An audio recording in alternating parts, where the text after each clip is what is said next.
fathers are being systematically removed from families. Whether it's family courts or government programs that support only women and children, the damage is now 39% of school-age children in the United States are living without their fathers. But wait a minute. Just about every childhood problem has been connected to not having a dad. Look at them all. This is what we've brought on ourselves. Research has shown that father absence is more strongly connected to these problems than poverty and other factors. This is one men's issue that if we ignore it, we're asking for societal collapse. What we're doing is pouring billions of dollars into the symptoms rather than the cure. As Warren Farrell says, the absence of dad creates the presence of government. Wouldn't it be easier to spend a fraction of the money to get dads back in their homes? Now let's keep in mind, fathers and men are good.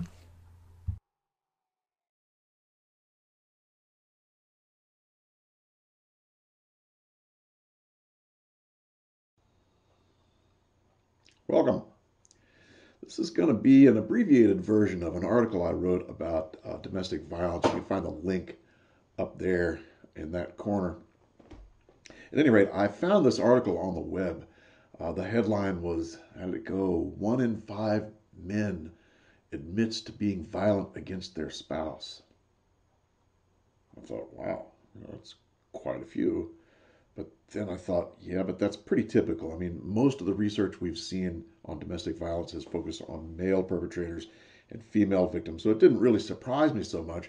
But I looked on the web, and what did I find? I found article after article after article that had this headline.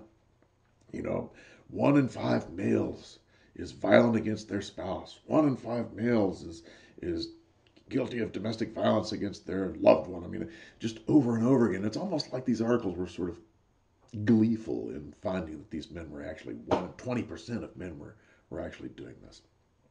So it struck me that this was becoming pretty commonplace. I mean, it was just all over the media. So I thought, let me write the researcher. So I wrote to the lead researcher, and he was a really nice guy. We wrote back and forth a number of times, and he said some things that really started to help me understand the mentality of researchers in domestic violence. Because before this, I'd kind of not understood, and now I understand a little bit better. Maybe not so much, but a little bit better. And he said some things that shocked me in some ways. When I asked him, did you ask females the same question about their violence towards males? It took him a while to get to me, or to get to that answer to the question. But he said, as I'd like physicians to think about asking men about IPV, interpersonal violence, a place to start is from the traditional heterosexual model of women as victims and men as perpetrators. Eventually, physicians may get to the point of asking women about perpetration and men about victimization. The medical community is not there yet, and may not be there for many years. So I thought, wow, he's thinking that we need to start with women and just put the men off. The medical community may get there years from now. I mean, this is the mentality, and it just sort of shocked me. I was like, whoa, that's just, it's like he was putting men on the back burner. Can you imagine that a doctor saying, hey, we have lots of diabetes. Let's start with the white victims, since that's where most physicians are comfortable. Maybe someday we'll get to the blacks.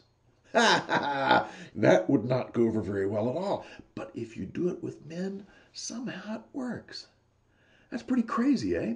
Then another response to the same question about, why did you ask women about things? He says the old thing about women being victims more often. And he says this, though women may report higher rates of perpetration, they receive more injuries from IPV. And women constitute 70% of those killed by an intimate partner. Because of the greater burden of injuries and deaths from interpersonal violence, we chose to focus on men as aggressors in our study. Okay, so because the women were victims more often in his mind, they thought it was important to only look at male perpetrators. That doesn't add up in my book.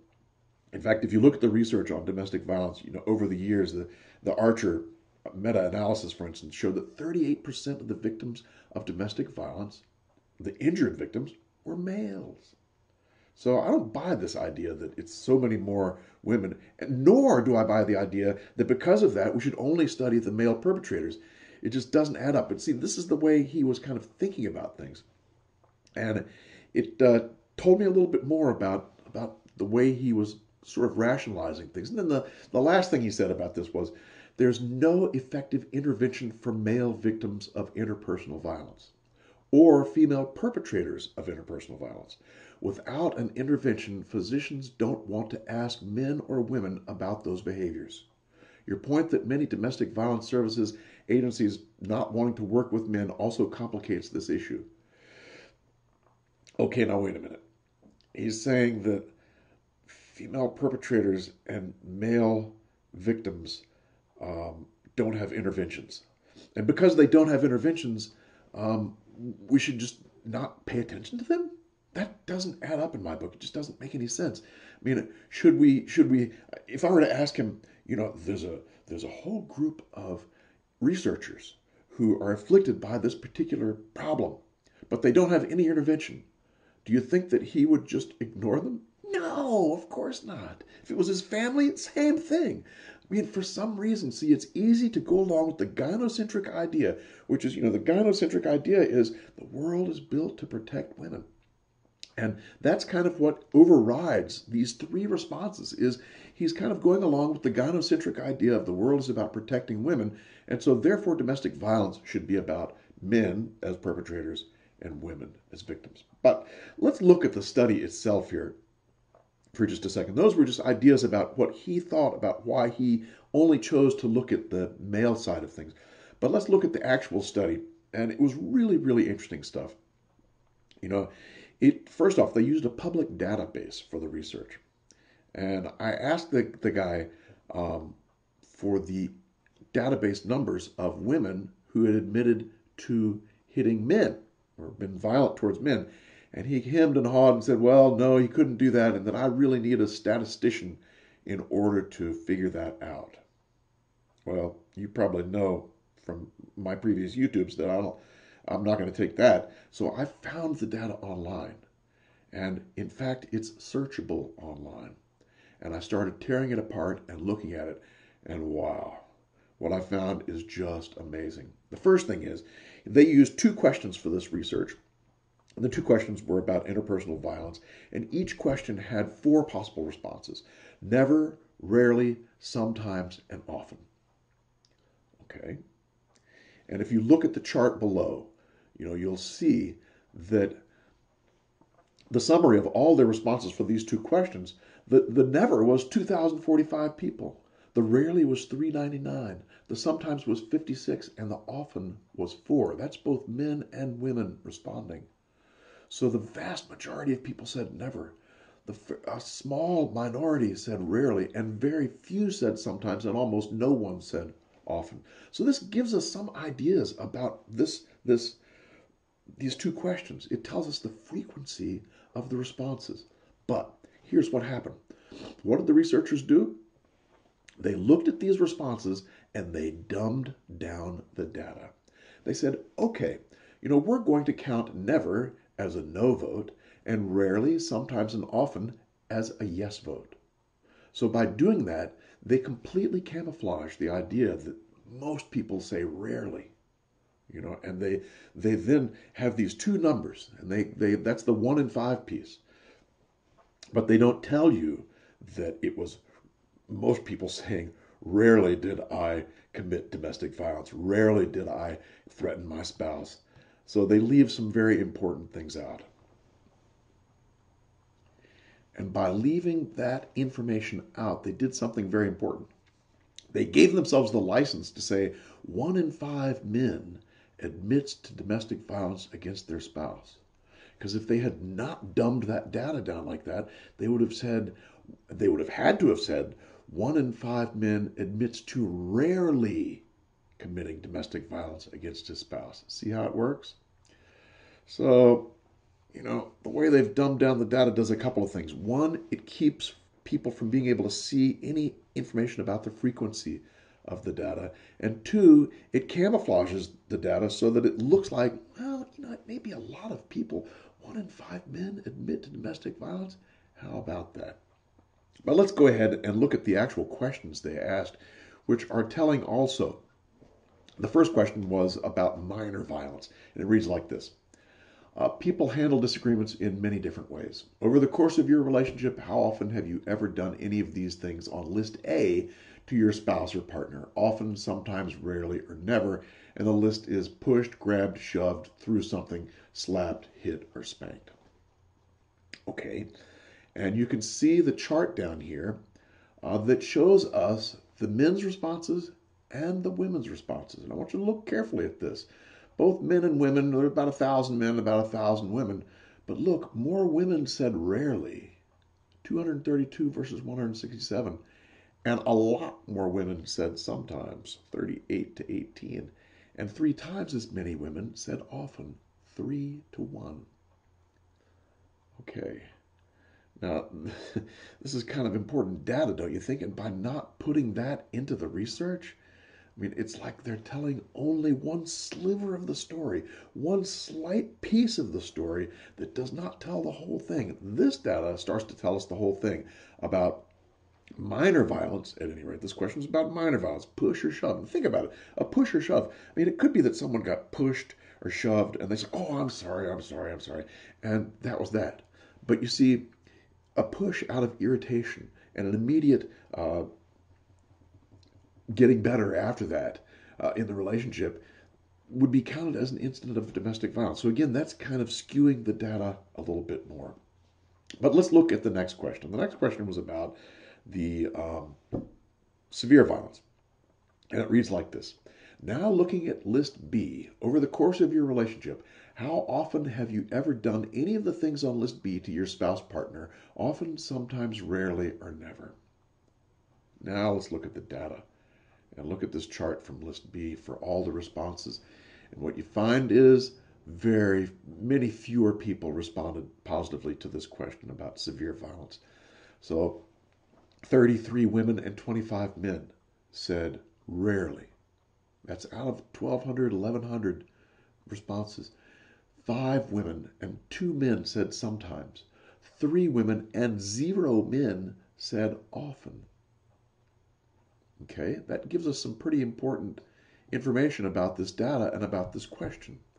But here's what they did.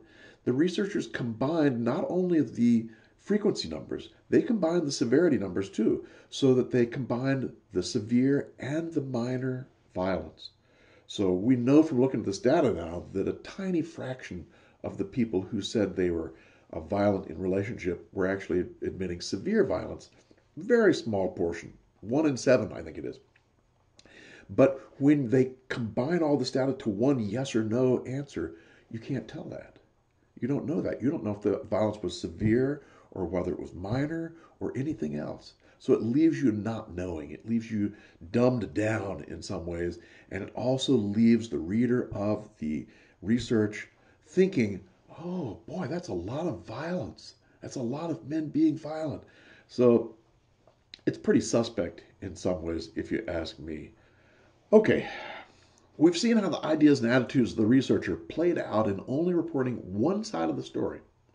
We've seen how the dichotomizing of the data, that is making it a yes or no, basically dumbed things down and made it much less useful. We've also seen how very shocking and informative data that conclusively shows that women admitted to being more violent in relationship was ignored and unreported. This all facilitates the promotion of the default narrative of women as victims and men as perpetrators by only telling the story about male perpetrators and female victims.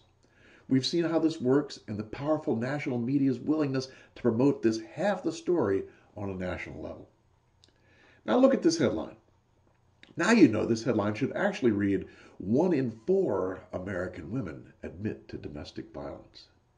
Can you imagine seeing an article like the one pictured here in a mainstream media publication? I would bet not.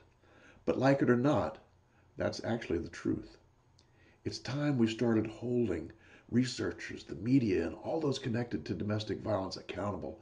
The charade has gone on far too long. And let's not forget, men are good.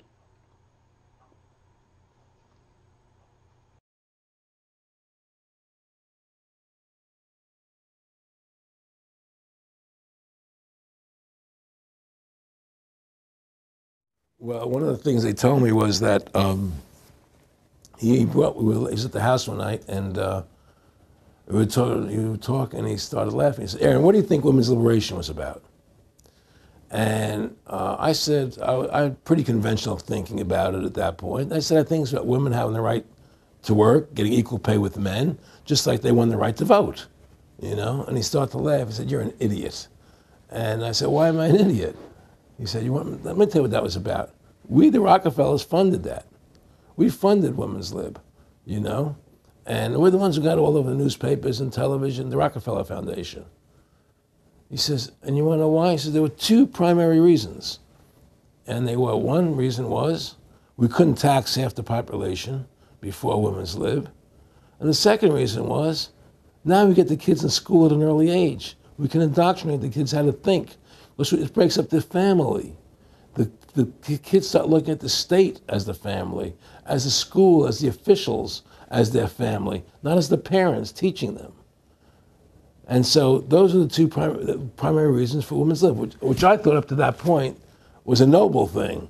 You know, when I saw their intentions behind it, where they were coming from when they created it, the thought of it, I saw the evil behind what I thought was a noble venture. Aaron, did you know that Gloria Steinem, in one of her own books, now admits the CIA funded Miss Magazine? No, I had no idea about that. No, I never heard that. Yeah, we're gonna CIA funded Miss Magazine? Funded Miss Magazine with the stated goal of taxing women and breaking up the family. No kidding. I never heard that. Well, Nick told me. I mean, I know it, but not because I know the CIA was involved in it. Well, Gloria Steinem was proud of it. Oh, the CIA wanted to help women. No kidding. So they funded it, yeah. And of course, it's divide and conquer. Right, and of course. What they do is they focus in, obviously, on real problems. Women were getting shafted in many ways, but the elite wasn't planning to help them. They were planning to really shaft them and take men away from them. Look at what they did with black families. You only had about 10% illegitimacy 50 years ago in black communities, and now it's over 90%. And look at welfare. We're going to give you some money, but you can't have a man in the house. Right. And so that was further to degrade the family. Totally destroyed. And now illegitimacy is over 50% in the general population. Right. Well, see, the whole thing is these people control the money, so they make all the rules.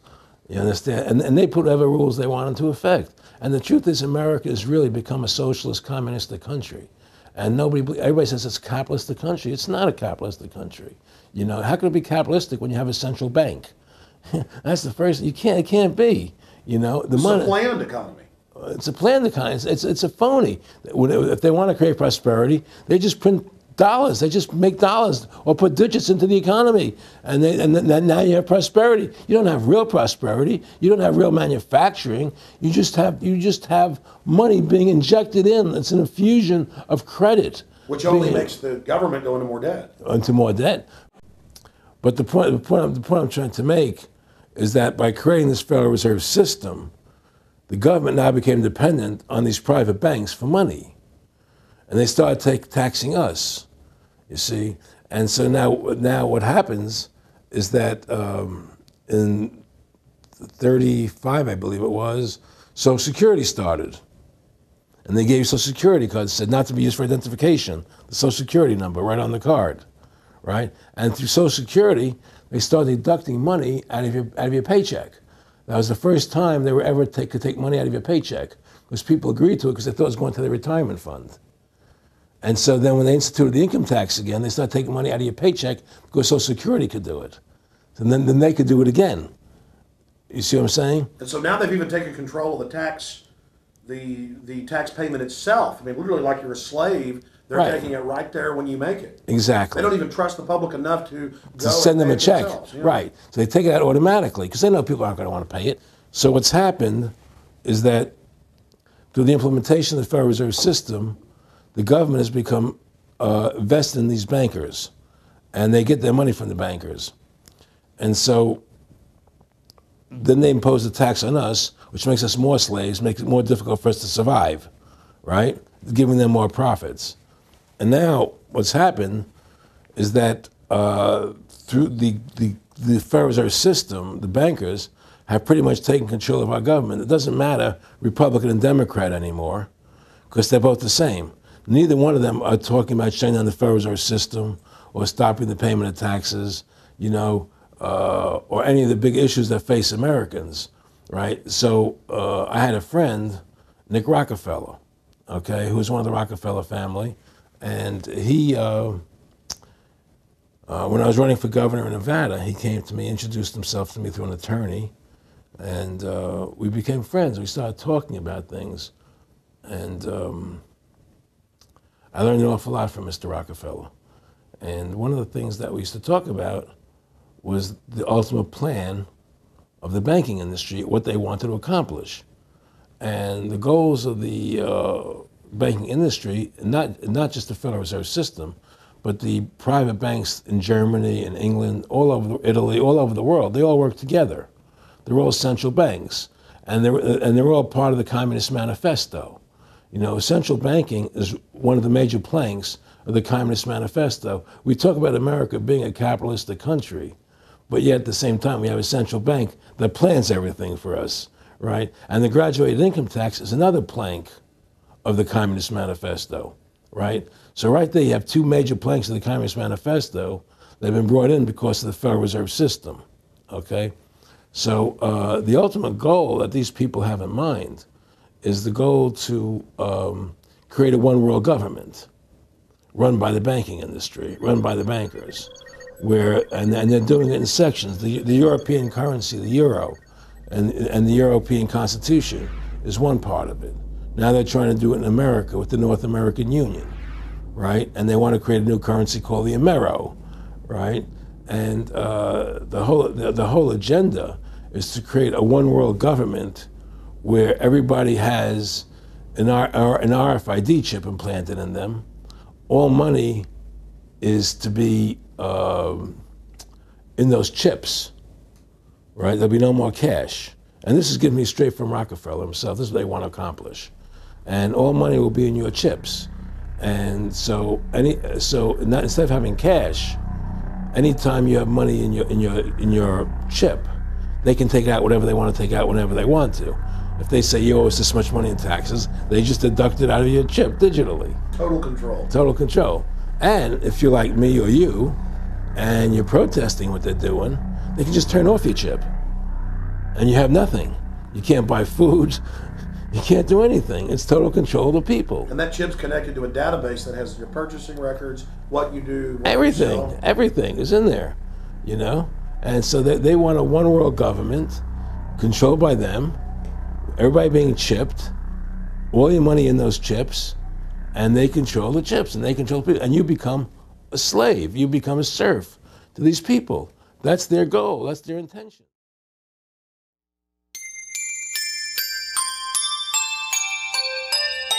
For at least 35 years, American fathers have been struggling for decent, fair treatment in our court system. To date, that struggle has been a miserable failure. Today, there's tens of thousands of fathers who desire nothing more than an opportunity to remain active parents in the lives of their children. The shameful reality is that courts in every state turn their backs on these decent, caring fathers. Judges, concerned with the need for greater and greater efficiency, implement policies that leave fathers standing out in the cold, looking in a world that is no longer one in which they're welcome. To all this, courts, judges, bureaucrats, and attorneys go about their daily tasks unmoved and unconcerned. Not so the children. Not so their dads. It's time to stop the cruelty now. The worst and most incompetent parent in America is the court system. The government has no concept of what it is to be a parent, and yet they're the ones who are legislating and governing over who remains a parent to their children, and they have made a colossal mess out of this. They are responsible for child abuse from hundreds of thousands of children, not only in Michigan but all across the country. It's a national disgrace. It must stop. Very few people realize how easily children today are taken away from their parents with no show of wrongdoing and no cause. In other words, the government can simply confiscate your children for reasons that have nothing to do with their health or safety or wishes or well-being. So what we're looking for is we're looking for reforms. And that's essentially what all of this really boils down to, is reforming. Reforming the system as it is currently, such that children have the ability to be parented by both of their parents, moms and dads. For too long, we've had a situation where the courts and lawyers are using children as pawns or even as weapons, pitting the child, one parent against the other. And it's very unfortunate because the ones who are hurt the most are the children and, of course, their parents. The odds of a child growing up in a two-parent family are very low today. And I have 4 children, I have grandchildren. I'm doing it for them and for their generation. I am Kimberly Street, the daughter of fallen hero Wilbur Street. I am a child whose father was ripped out of my life by the family court systems. I was kept away from him from the time I was in high school. When I finally turned 18 and was able to see him with no restrictions, he died a month later. I'm out here now picking up the torch from where he left off, and I'm not going to let his death go in vain. Children deserve us. What are we going to do about it? We're going to let our voices be heard. Never today should we be silent again. Never again should you allow a judge to walk you out the door without you having equal access and fair treatment within their court. Otherwise, let the world know. Not the first time that I've been on the steps of this state capitol. But if I could utter one thing, it would be, I love my country, but I fear my government.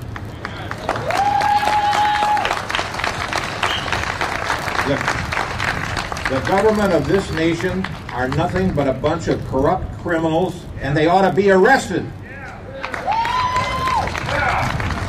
for the violations that they have done to children and mainly to fathers. I was separated from my children many, many years ago. I've had no contact with them in 23 years. I am not alone. There are hundreds of thousands of children who've been separated from their fathers across this nation. It is criminal. I used to think that the Constitution meant something, not in the courts of this state. There isn't a judge I know of who will honor the Constitution of the United States because, as we all know, the First Amendment gives us a liberty right to raise our children. But if you dare to try to raise that issue in court, they will shut you down. Truly, when you walk into a courtroom as a father going through a divorce in this country today and for the last 30 years, you haven't got a chance in hell of being successful. And that is an American tragedy that must end. And as I voted on the floor of the House just behind me, I also took an oath of office to support the Constitution of the state of Michigan and of the United States. And in that Constitution, Article 1, Section 1 in Michigan's Constitution, it says, all political power is inherent in the people. Government is instituted for their equal benefit, security, and protection. Now, as those words are rehearsed for me today, and I think of legislators who are even here in this midst today, taking stance on issues and supporting things that do not promote equal benefit, security, and protection, I say it's time to change. It's time that fathers and mothers who are willing to take the stand for their kids and say, regardless of the problems we have, regardless of the situation that's brought about, the divorce or whatever, ultimately it is that child that needs to be first and foremost, not only in our minds, but in the minds of the state and the government that would take on themselves to step in between. To have the opportunity to say the assumption is first there that it is best for the child to have a dad and a mom working together for their interests ought to be an assumption that we take. It ought to be an assumption that a dad has a place in the home. That without a dad, a child loses much of the value that comes from being born in that home. That a mother and a dad, though they may not work together in certain areas, ought to work together to make sure that that child has a future that allows them to be successful, allows them to establish a home in the future that stands for the building block of society, the family, that makes all the difference in the world. I had the privilege of being married for 30 years, and my wife and I have raised and are still raising 5 children. And it breaks my heart to think that our children would not have the opportunity to be raised by 2 parents. I have a very close friend who has 4 children, who has suffered through many of the things that so many of you have suffered through. A separation, a divorce, and not being one of the custodial parents, not having the opportunity to help raise his children. You know, anytime you do legislation, there's always winners and there's losers. And the system that we have today has winners and losers. The way it's arranged today, the winners are the lawyers and the courts, the friend of the court and the judges. And the losers are the fathers and the mothers of this state. And we need to change that. And with our legislation, the winners will be the moms and the dads of Michigan, so they will each have equal opportunity to be with their children, to raise their children.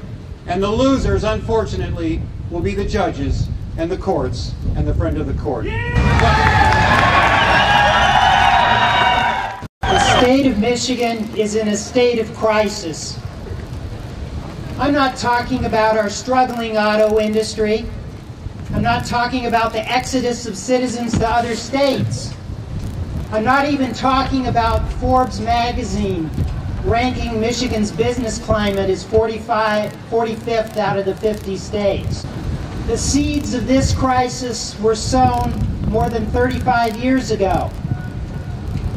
First, with the passage of the Child Custody Act of 1970, and then with the enactment of the No-Fault Divorce Law of 1971.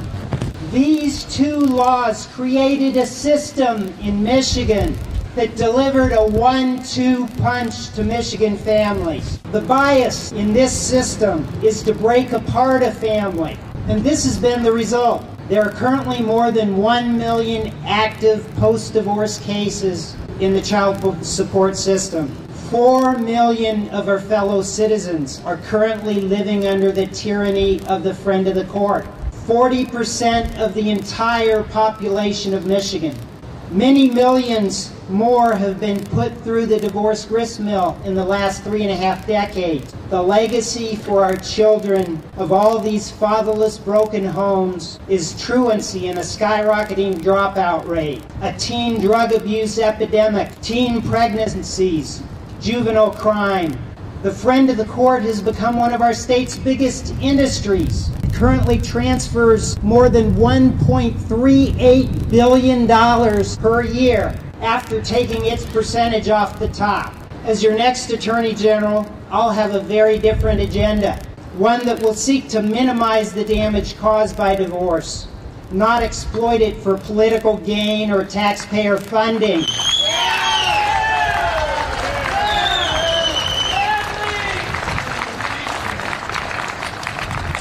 I will rely on parents, not judges or friend of the court bureaucrats, to decide what's in the best interests of their children. The reality is that you can have a substantive relationship with your child on an abbreviated basis, but the reality is that quantity of time has a quality all of its own that is missing when you're relegated to a few overnights a month. And alternating weekends is what?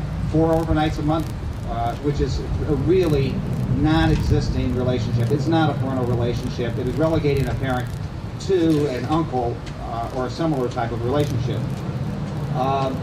People say that people accuse fathers of wanting joint custody to impact their child support obligation. It's kind of interesting. The opposite is never applied. I was in the probate court the other day, and a mother was sitting there with her daughter and son, petitioning the court to allow the daughter to have guardianship over her brother. And the judge asked why they wanted to do this, and apparently the son had some legal difficulties. He got involved in drugs. He had been arrested for breaking and entering. And the mother said that this child obviously has some difficulties. He's in a bad crowd. The daughter had married and moved outside of the city and was willing to take on the responsibility of caring for her brother in hopes of providing a better environment. And that clearly convinced the judge that this was best for the young man, and he was agreeable to it. The judge asked about the father if he had been notified, and they said yes, he had been notified, and he also agreed. The judge said, well, I don't have anything in the file showing he was served. If he comes back, I will modify this, or at least give him a hearing. And she said, I'm prepared to grant your petition. And now, let me see, the child support, is the father currently paying child support? And the mom said, oh yes, he's works for one of the big three at that time. And now, big what, I don't know. But he said his money's withheld from his paycheck, and so we get child support regularly. And so the judge said, well, I will assign your daughter then the child support obligation. And the mom went, wait a minute, forget it, that's not going to happen. So the judge said, well, wait a minute, now what do you want your daughter to do? She's going to have your son, and certainly she should get the father's child support. And the mother said, it doesn't cost anything like the amount to care for this child as I collect in child support. That's my money. I will pay the child's expenses. And the judge said, well, I'm sorry, ma'am, that's not the way it works. She said, forget it then, he will stay with me. And they walked out of the courtroom.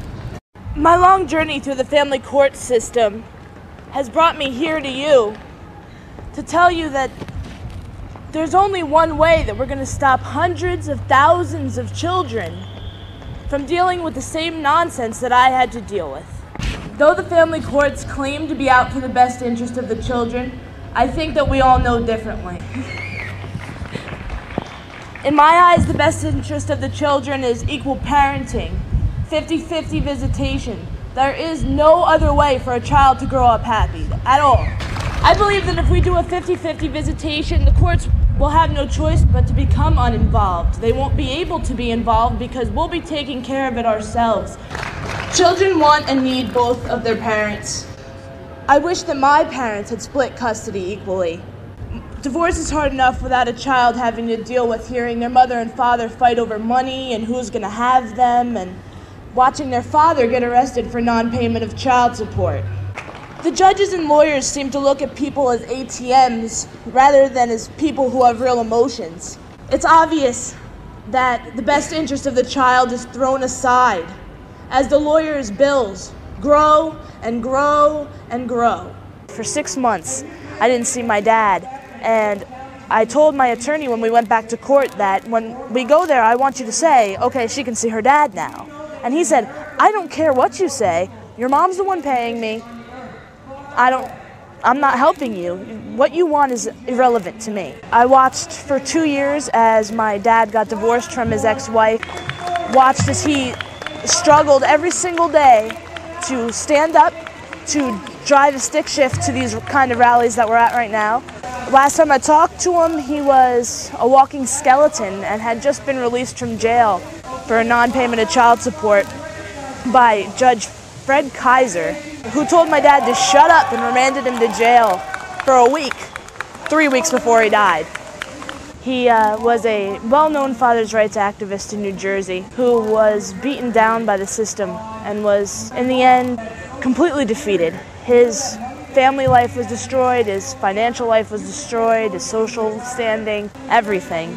And he dedicated his every waking moment to fighting the system and making sure that his kids would have a better life, because he found out that he was diagnosed with Lou Gehrig's disease, a stress-related illness, that he had 2 to 5 years to live.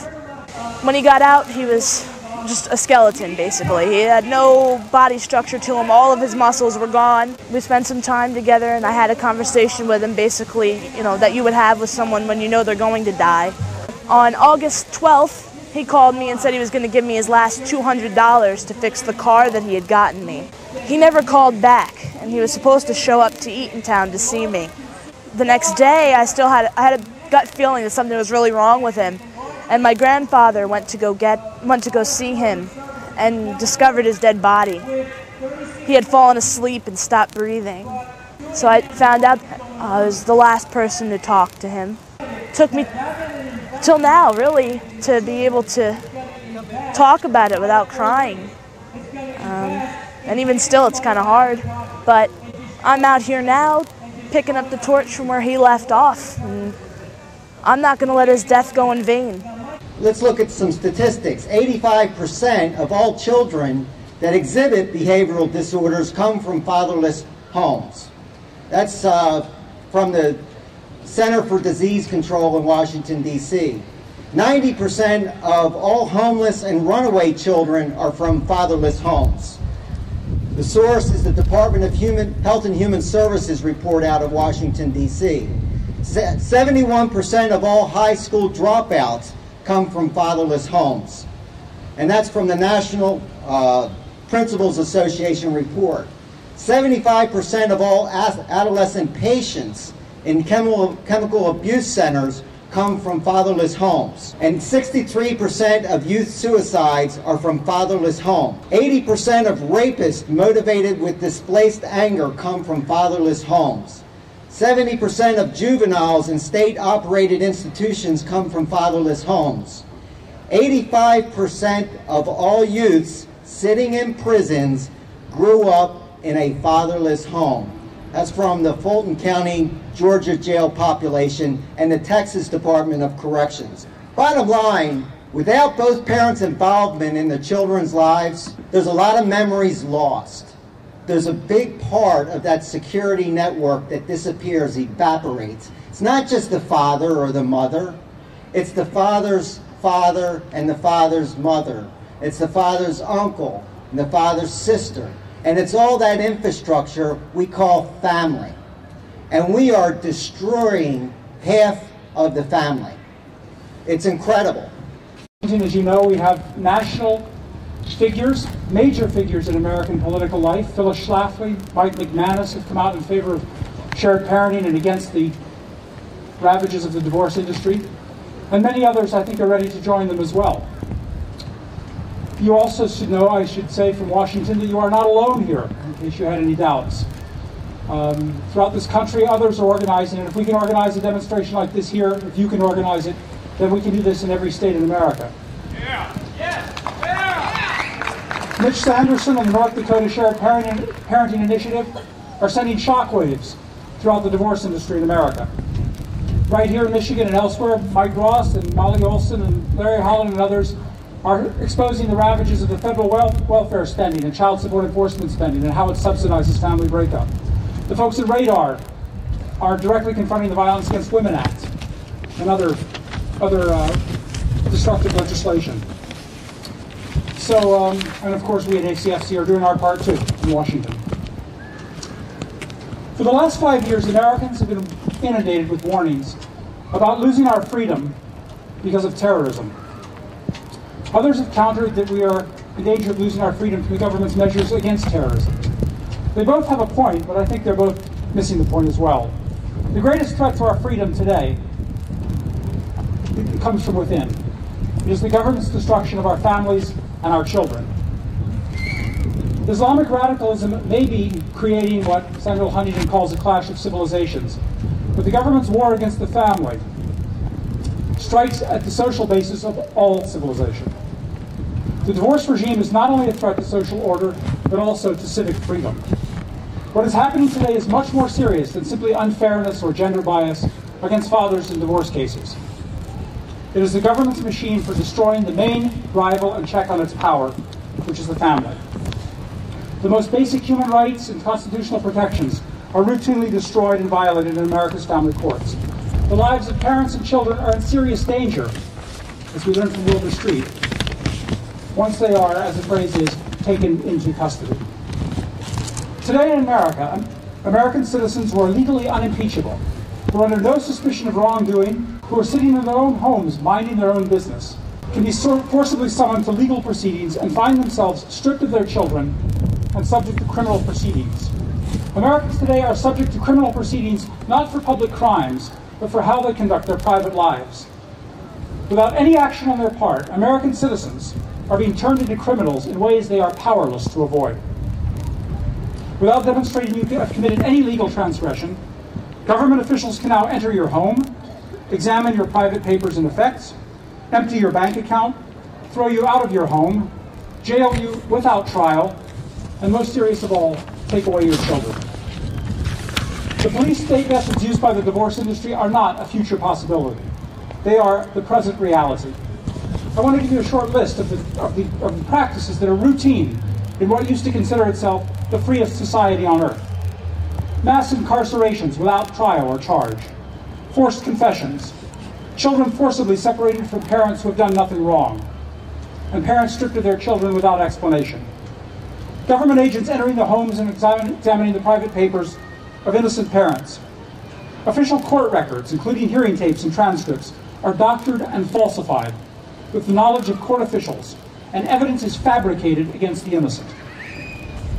Defendants are denied the constitutional right to face their accusers. Bureaucratic police are authorized to issue arrest warrants and subpoenas against parents with no hearing. Special courts are created specifically to process parents for political offenses. Forced labor facilities are being created specifically for parents. Children are instructed to hate their parents with the backing of government officials. Children are forced to act as informers against their parents with the backing of government officials. Children are abused and killed with the support of government officials. Knowingly false allegations. I could go on and on about it. We heard the story of Wilbur Street. Parents are often jailed without trial, and in one case, at least one case, fatally beaten, the case of Brian Armstrong, and then others are denied medical attention while they are in police custody. Parents are ordered by government officials to separate from their spouses on pain of losing their children.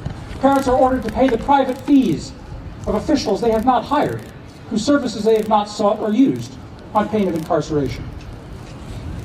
And I could go on and on. Myself and my fellow superheroes here represent Fathers for Justice. We are an army of moms, dads, grandparents, and children fighting for family law reform and equality in child custody matters. Our group is representative from Ohio, but we are spread all across the nation, and we're here today in Michigan to support the passage of House Bill 5267. I think our goal is real simple. It's equality for kids.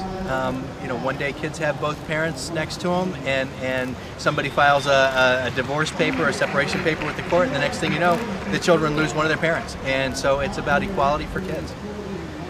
My name's Paul Fisher from Ohio, and I still have 50% visitation with my daughter, but the courts took away custody without citing any good reason. And currently, my case is on its way to the Ohio Supreme Court.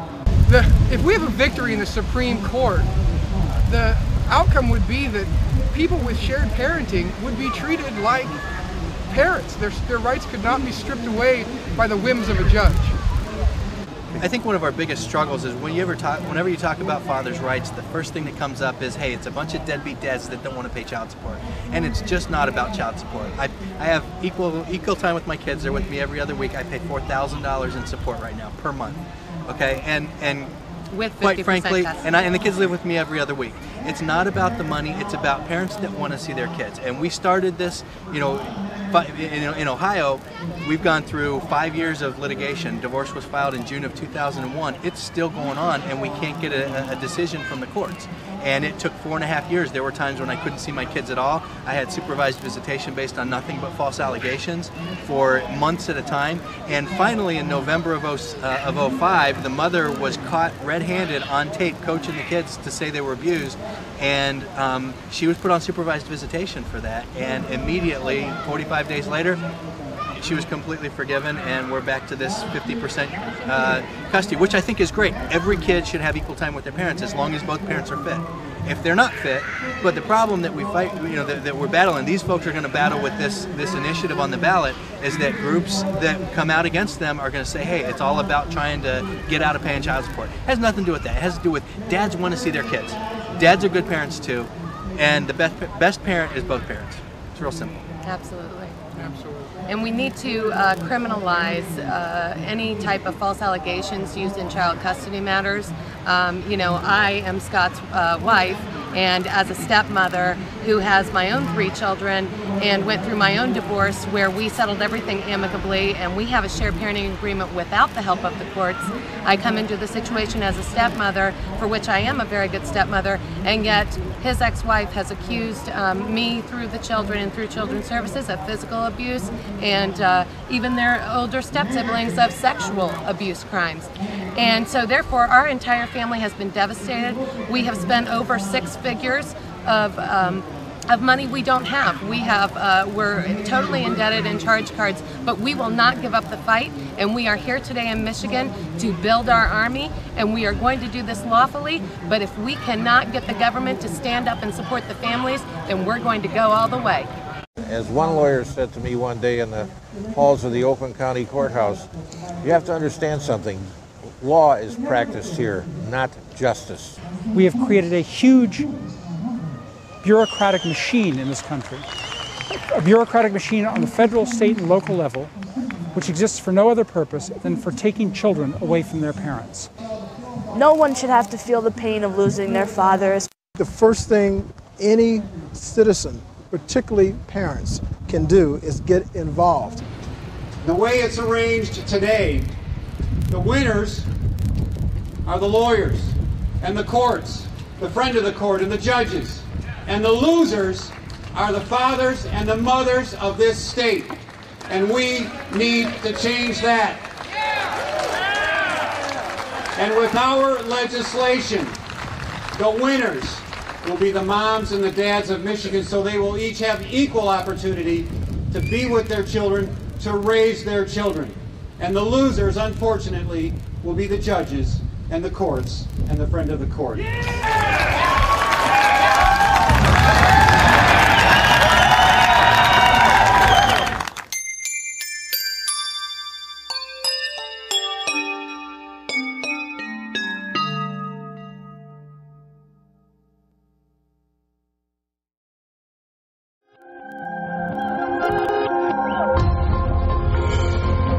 Just hearing the words child support sparks an emotional response in just about anyone. Fathers who feel like the rules are more about the paycheck than the parenting. Moms who say they can't live on what they have. In general, I think the perception is that it's unfairly biased towards men in the state of Massachusetts. I think that the formula used is fair. The law is reasonable. People have a responsibility to support their children. I bring home $1,626 a week, and $350 go to child support. Brian Ayer says $18,000 a year in child support for his infant son is too steep. At 29 years old, he says he had to move back in with his parents. He sees his son every other weekend and a couple of nights a week. When I have my son, I still need to provide clothing for him. I still need to provide a crib.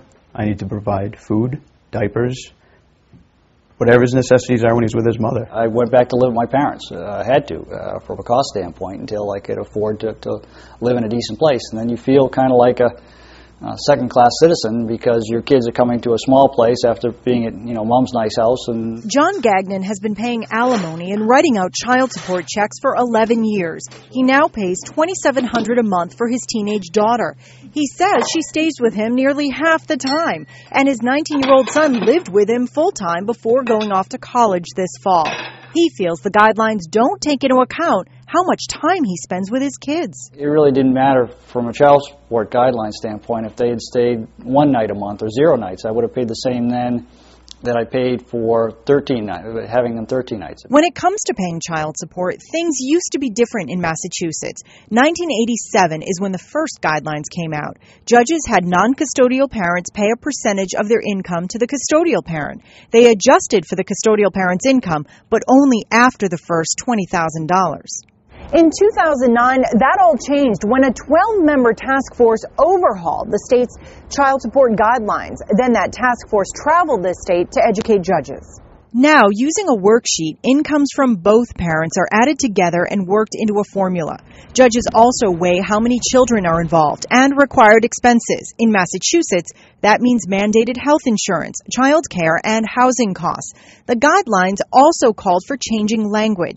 You won't hear the words custody or visitation any longer. Instead, it's parenting time.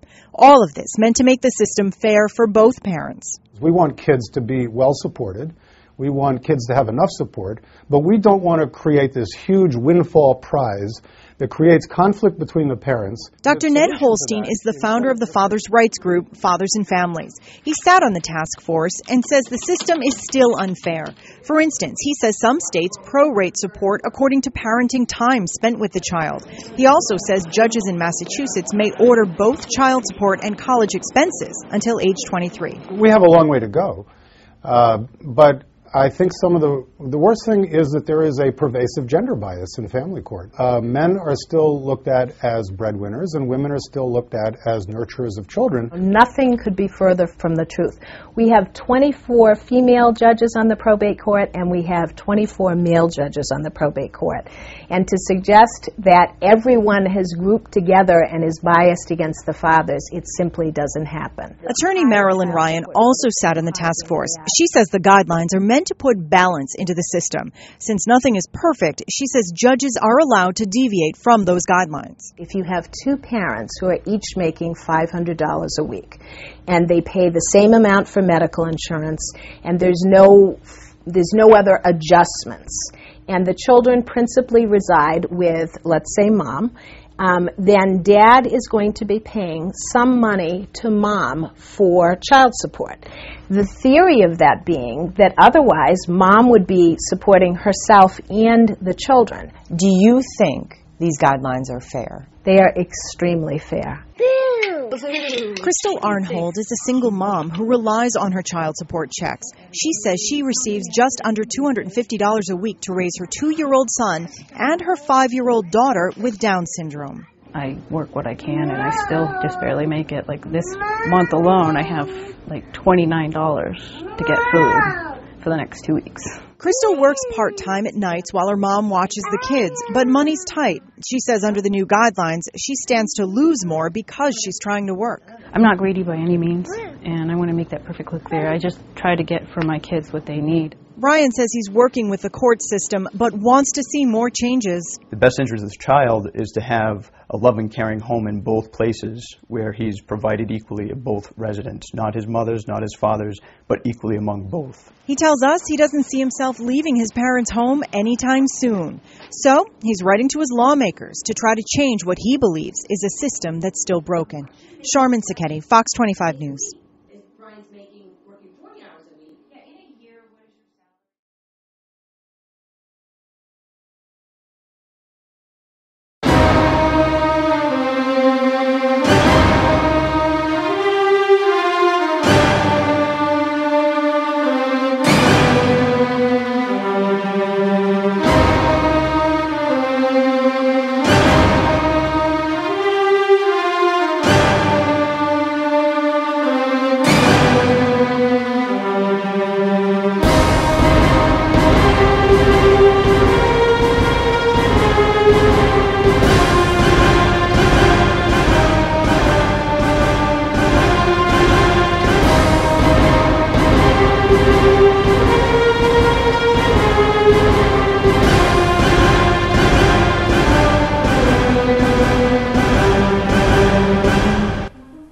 Fathers are victims of this unjust system. Child support payments, even without having visits with their children, are choking the very life out of fathers. 3 fathers, of whom I am aware and have been in touch with, committed suicide in the last 12 months because they lost the opportunity to even visit with their children. These are crimes against humanity for financial gain.